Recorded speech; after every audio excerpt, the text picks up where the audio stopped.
Welcome to On Contact. Today, we speak with the black revolutionaries, Mumia Abu-Jamal and Pam and Ramona Africa. That's how the state works, by demonizing people and then putting them in places where they're virtually invisible. On Contact with Chris Hedges. Mumia Abu-Jamal, who was a young activist in the Black Panthers and later one of the most important journalists in Philadelphia, has long been the bête noire of the state. The FBI opened a file on him when he was 15, when he first started working with a local chapter of the Black Panthers. He was suspended from his Philadelphia high school when he campaigned to rename the school for Malcolm X and distributed black revolutionary student power literature. He became one of the city's most important investigative journalists, exposing police violence and lifting up the voices of black radicals until he was sentenced in a 1981 trial for the murder of a Philadelphia police officer. RT correspondent Anya Parampel looks at the state persecution of Mumia Abu-Jamal. In July 1982, Mumia Abu-Jamal was sentenced to death for the murder of a white Philadelphia police officer.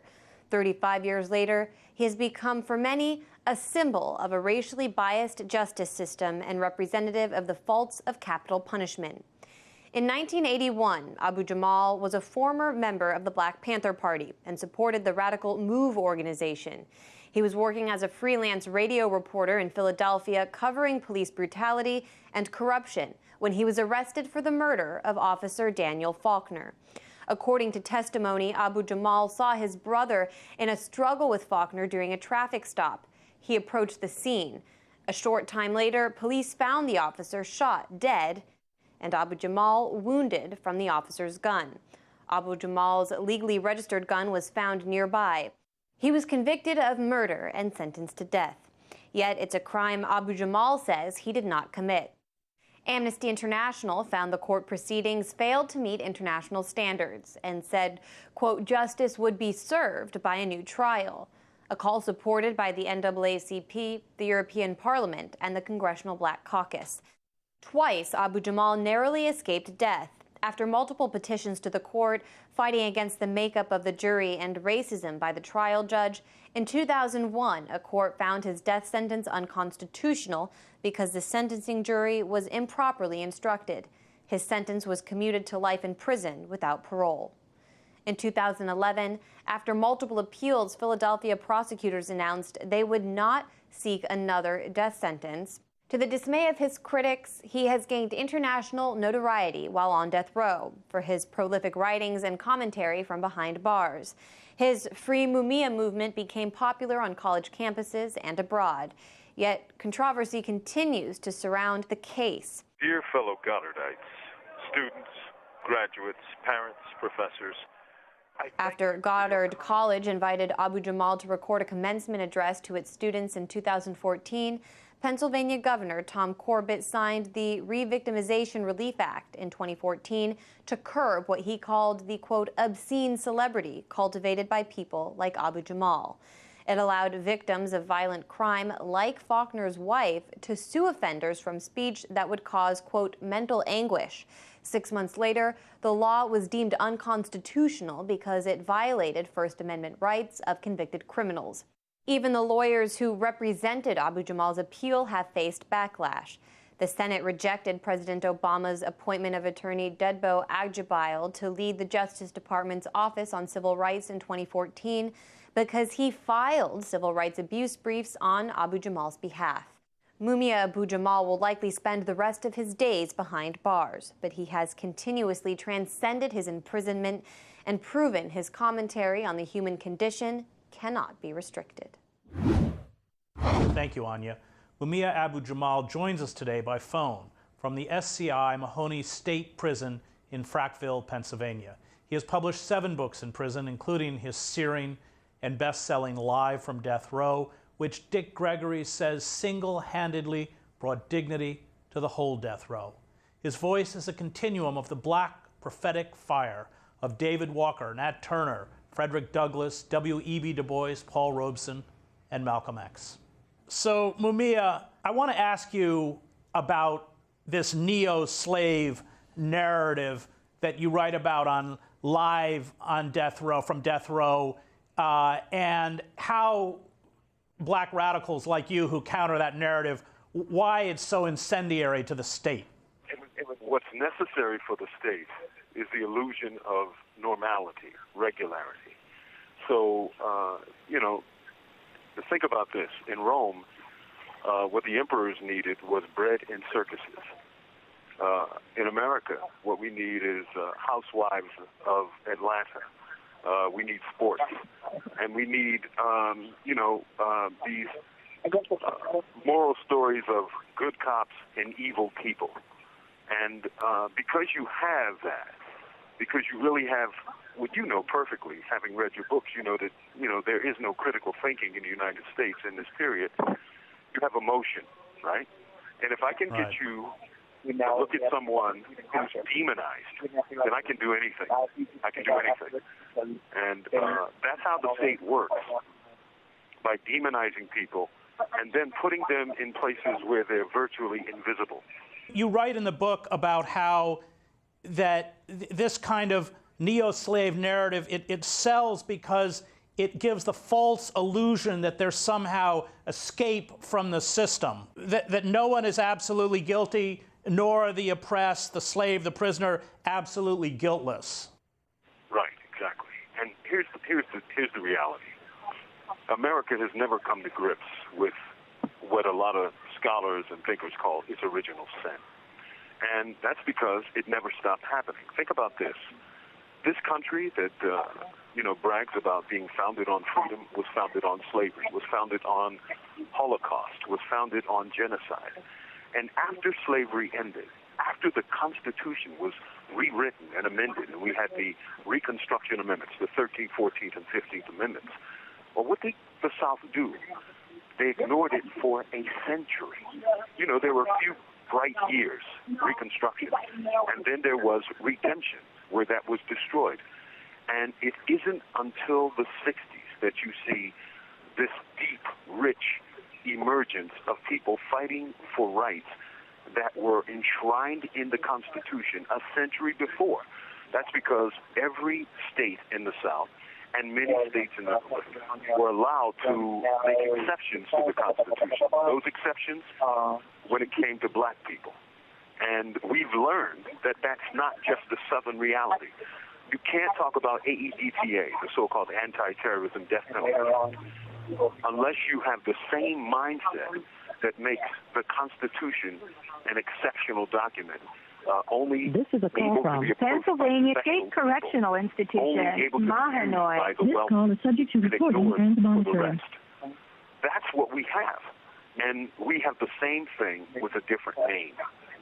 In 1968, I think it was, when George Wallace was running for president, he held a rally in Philadelphia, and you were 14 at the time. You attended that rally with 3 of your friends, and it was right out of it was out of a Trump rally. Can you explain what took place? We had the illusion of freedom. So this was our city. We were born and raised there. We went down to what's called the Spectrum. And, it sounds silly now, but, imagine 5 or 6, young teenage boys shouting Black Power in the middle of a Wallace for president. Okay, rally. I'm not going to let you stop there, because you were also shouting Ungawa. Ungawa, Black Power. It sounded, rhythmic. It sounded sexy. Right.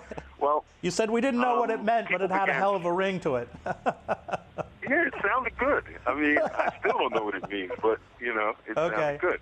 Well, people began spitting at us.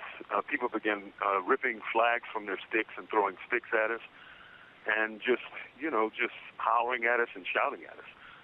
Well, some police came and other security, and they escorted us out, and we thought, hey, well, we had a little fun, and we, our voices were heard, and we went to the bus stop, and 2 or 3 of us were on the bus, a young guy named Alvin and a guy named Eddie, and I was like, I'm usually the slowest, so I was behind them.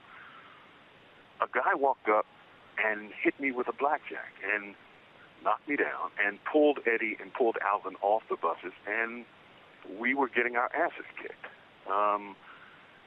it never dawned on us that these were cops, because you can't just walk up and beat people up. Well, I remember seeing a cop's leg walk by, and I said, help, police. And the guy looked at me, looked down at me, and he walked over and he kicked me right in the face. Then it dawned on me that all of these guys were cops. And that was a little taste of Rizzo, a little taste of Philadelphia, and an introduction to Trump. We see it today. I mean, I can hear Trump saying, yeah, beat the hell out of them. In the old days, well, I lived in those days. They weren't good days. They were ugly days, and they're ugly days today.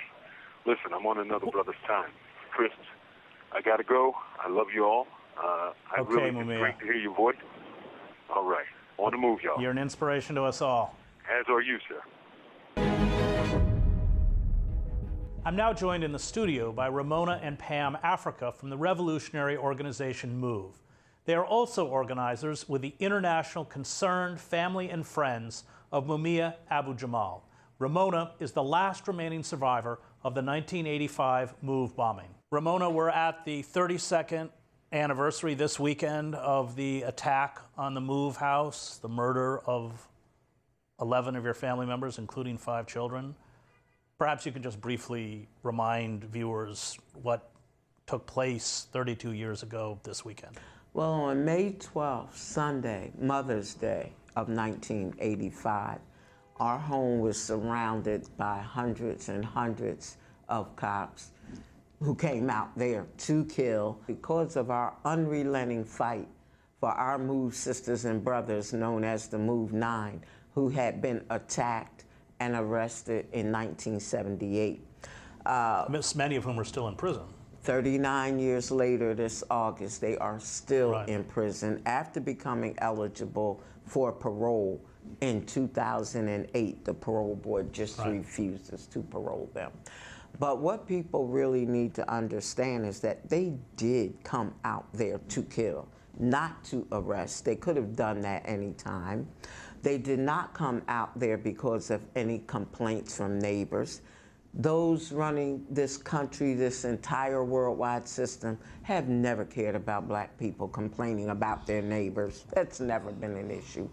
So obviously it was something other than that, which is our unrelenting fight for our family members. They shot over 10,000 rounds of bullets in on us within 90 minutes. They dropped a bomb on two bombs, wasn't it? They dropped one, and they had a backup bomb. Oh. The bomb that they dropped ignited a fire, which the fire department, who was out there from the very beginning, was made immediately aware that there was a fire on our roof. And a conscious decision was made not to fight the fire, to let it burn. When we realized our home was on fire, we immediately tried to get our children, our animals, and ourselves out of that blazing inferno. The instant we were visible to cops trying to come out of our home, we were met by a barrage of police gunfire aimed at us so that we couldn't escape that fire. After several attempts to get out, I got out first. I was able to get one of our children, a little boy named Birdie, out. And we were immediately snatched into custody.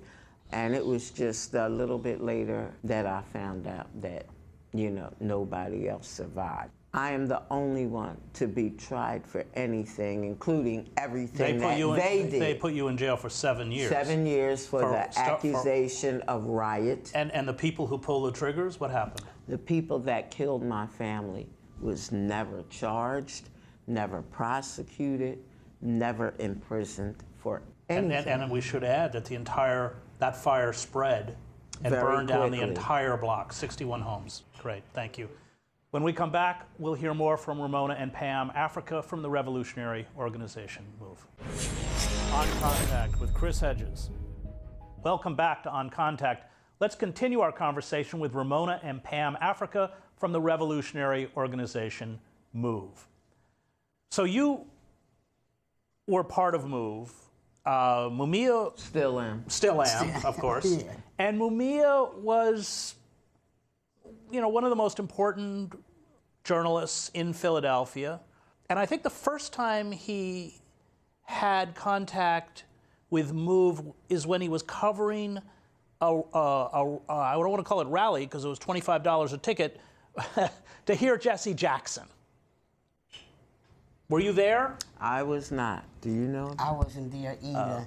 But I do know a few of the particulars. For example, that Mumia did not understand why MOVE was protesting Jesse Jackson. They were protesting outside the hall where Jackson was speaking. And he asked Jesse Jackson, what's going on here? Why are they protesting? And what Jesse Jackson responded with was, I don't know, who cares about those nappy-headed that don't even comb their hair? Well, Mumia wanted to know why. He writes in his book, I care. Yeah. And the thing about that, Mumia, throughout the years, had been correcting people and all through examples and the story of MOVE, and all he made people more sensitive, and that made Mumia a target, and all because this government did not want people to understand who MOVE is and who John African is. And who John African This is the founder of MOVE. Yes. But one of the things, Mumia did what any good journalist should do, which is that he listened. Exactly. He wasn't a member of MOVE. Initially, he was told he couldn't report on MOVE, and he didn't. And then he defied his own bosses. One of the things that turned Mumia around, too, and that made him understand there was something happening with MOVE. My sister Janine Africa's 3-week-old baby was trampled to death by Philadelphia police. And Mumia came not just to cover, a tragedy like that, but he took time and sat there and let Janine, talk at her own pace, and very patient and all of that. He also went to the neighborhood and he talked to the neighbors. He talked to a man named Mr. Wallace who lived across the street. And, he was telling them about MOVE and, how, he loved them. He used to call them children. He told them about the night that Janine's baby was murdered in detail, how the cops came from, different angles and closed MOVE in. He also talked about the fact that they were from different precincts. So for them to say that they were coming to MOVE because of disturbing the peace, and you don't come with 3 different precincts. They came to maim, murder, and kill, and they did just that, and to lock up MOVE people. Let me ask about, he was such an important figure because of his intellect, because of his integrity. Clearly the system was gunning for him. We don't have time to go into the trial, but people should go look. Even by the degraded standards of the American judicial system, this cannot be considered in any way a trial. Tainted evidence, witnesses who lied, witnesses who were there and would have testified on his behalf. The trial judge said, I'm going to help them fry the Right. Now that was the trial judge. Right. Well, it's not just outside, but inside. And so they passed a state law that initially prohibited Mumia from carrying out interviews. And then when it was challenged, they just decided no one can carry out interviews from inside. Is it death row or the entire prison system, right? The entire Pennsylvania prison system.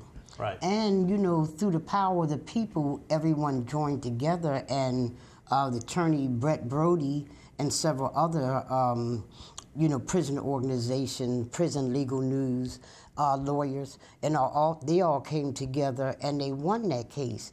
And that's another detailed thing that you can find on these websites, because it's very important that people understand the victories in the case with Mumia, and the victories and how we were able to get him the medication, the victory and how we should back up and say he has hepatitis C, and they denied him medication because in our charming capitalist system, it costs $1,000 a pill, which here, and about $7 a pill in another, in Egypt or India or something.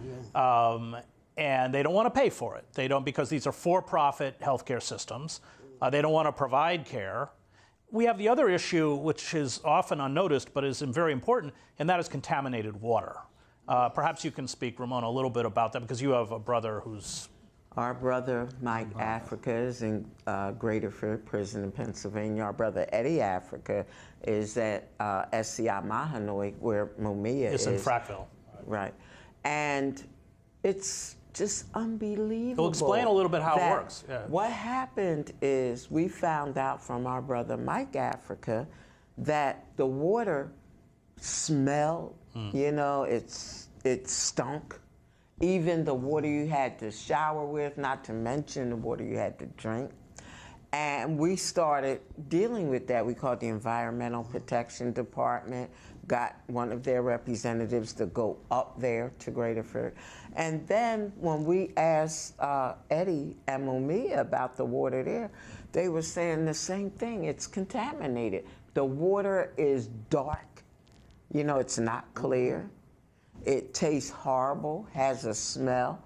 And this is the water that these prisoners are supposed to drink. Which the guards don't drink. No, they don't. They bring in their own bottled water, and in some prisons, they're supplied with bottled water. We've had a situation where lawyers for Mumia have gone back into court. And perhaps you can, Ramona, tell us a little bit about where we are legally with his case at this moment. Well, what's happening is there was a case in the U.S. Supreme Court, and it's about prosecutors or head prosecutors, head district attorneys, moving through the ranks in the courts, like becoming judges, and moving up to the courts, Pennsylvania Supreme Court, for example. And the U.S. Supreme Court ruled that that is patently unconstitutional. You cannot rule on an appeal to, for example, the Pennsylvania Supreme Court if you've been intimately involved in the prosecution of this case. Well, Ron Castile was the prosecutor, head prosecutor during Mumia's case, and became a Pennsylvania Supreme Court judge who refused to recuse himself from Mumia's appeals.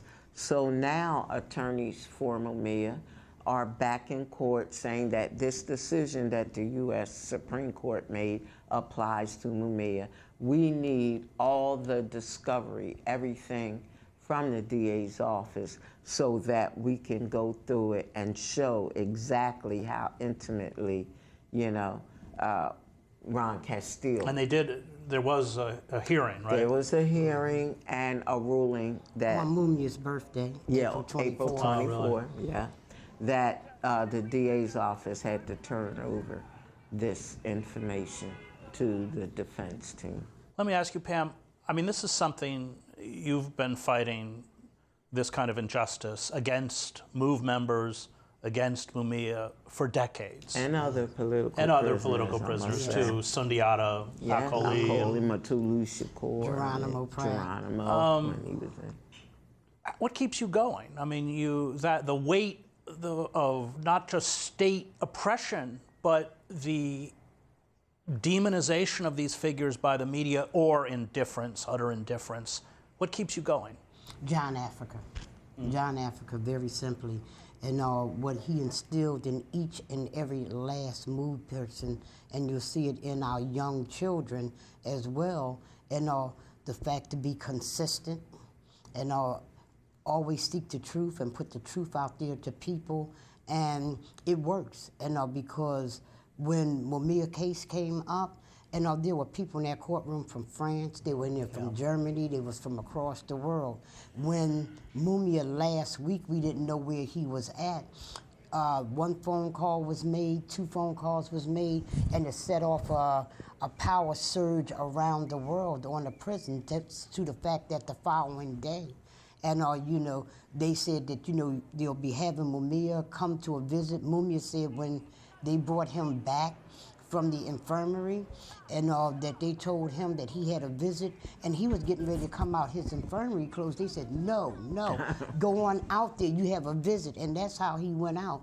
But when you're able to pull the power of the people and direct that, you can get these results. We've had one victory after another with Mumia, right, and through doing this strategy. And the bottom line is, John Africa have shown us clearly, it's not a choice. Yeah. You don't have a choice not to defend yourself and your family and defend what's right. What else you gonna do? They dropped a bomb on me and my family, murdered my family. I'm supposed to say, oh, well, it's all over.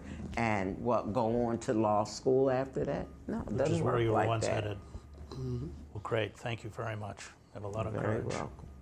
That was Ramona and Pam, Africa from the revolutionary organization MOVE, and organizers with the International Concerned Family and Friends of Mumia Abu-Jamal. Max Weber, in his essay Politics as a Vocation, wrote that those who dedicate their lives to striving for justice in the modern political arena are like the classical heroes who can never overcome what the ancient Greeks called fate or fortuna. These heroes rise up nevertheless, unable to quell their righteous anger at the abuses of power and their quixotic hope for a better world. Faced with certain defeat, or in the case of Mumia Abu-Jamal, a death sentence, these long-distance revolutionaries keep the flames of liberty and equality alive. They don't usually win, or they win rarely. But this is why politics is a vocation. It is a constant occupation. It is an eternal fight. This fight passes from one generation to the next. Few embody the glory and pathos of this fight more powerfully than Mumia Abu-Jamal. Thank you for watching. You can find us on rt.com/oncontact. See you next week.